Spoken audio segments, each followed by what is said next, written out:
At this point, you've put all your tasks in, you've assigned the resources, and you've balanced your resources out the best that you can to make sense of your tasks and the time that you have left. It's now time to set the project baseline. And that means that we're going to go in, we're going to set the expectations for the project. So the purpose of the baseline really is to allow you to compare your actual progress with what your original plan was. Because what we've done as a project manager right now is we've tried to get all of our expectations uh, into one file.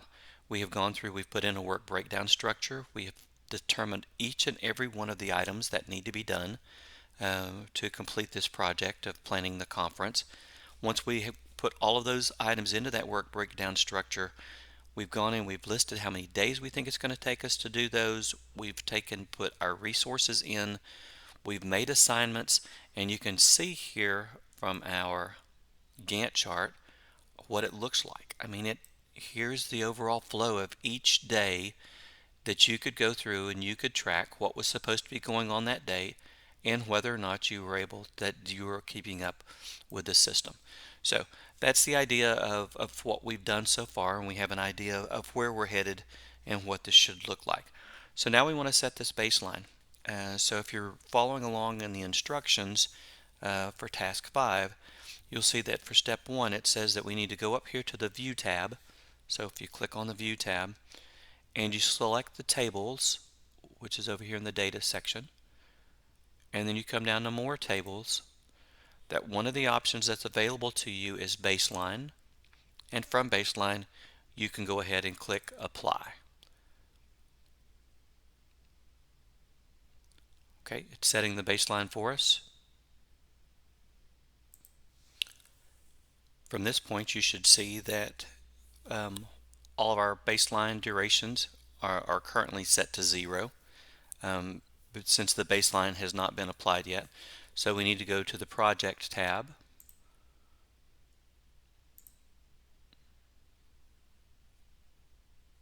and then once we get into the Project tab, we will look on this to set baseline,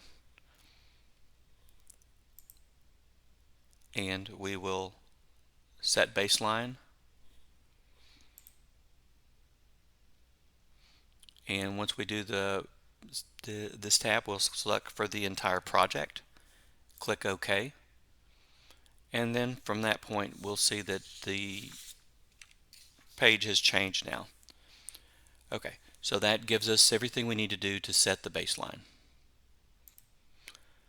A couple of interesting things you should see now that we've set the baseline is we have a baseline cost. We know that based on the people that we have chosen to work on each one of these tasks, we can see that our overall number of hours is listed up here, that this is going to take 608 hours worth of human resources to complete it. It's going to be $47,000 for us to complete it, and then you can go through and you can see each and every one of these steps, what the amount of work is for each one of those and the cost associated with them. So setting the baseline does help us with an initial cost estimate for what's going on. It also gives us a baseline start date, a baseline finish date. Once again, if we had put all of this information in and we were trying to develop our plan, the dates that we initially put in may have been a week ago or 2 weeks ago when we were working on setting up our plan. So setting the baseline really says starting today, okay, starting today, what will this look like as far as should we be expecting to see these things. So I'm going to let you look at this for just a second. Okay, now that you have the baseline set, there are 3 different views that I want you to take a look at because these are things that you may want to look at as the project goes on. So step 3 on the second page of task 5 tells you to go to the project tab, and under the project tab go to project information, and when you click on the project information you will actually have to double click on it. It'll open up a dialog box for us, and in this dialog box, if you click on statistics, it'll come in and give you all of the information that you need from it. So from a statistics standpoint, it tells you your baseline when you're starting, when you're finishing, total number of hours, total cost. So again, just one way for you to look at this. Another thing that you can do is if we go back to our task and we go to the Gantt chart view, or we can also go there from the view tab. So if we go from view, we can go in from view and look at tables,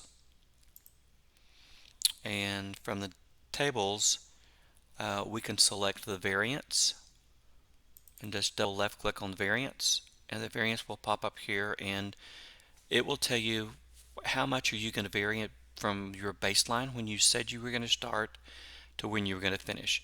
Because one of the things that is happening here is we're going to go in and we're going to start updating when things actually did happen. You can see our variance now is 0 days. Nothing has happened to us, but that variance does show us when we expected to start and when we actually did start things. Finally, one of the things that we're going to look at is if we go back to the View tab again, and we select the Gantt chart, and we're going to select a tracking Gantt this time. The tracking Gantt chart now actually goes in and it will show us what percentage complete we are for each one of those tasks. We haven't stated that anything has happened, we haven't done any updates, so everything is listed as a 0 now. However, we're going to be working on getting updates from people as we go through here, because that's a large part of project management, is getting updates on how much of this stuff has been finished, and putting it into the system. So again, the tracking Gantt really does let us see each one of these tasks, what percent have we finished of it, and when do we expect to see things get finished.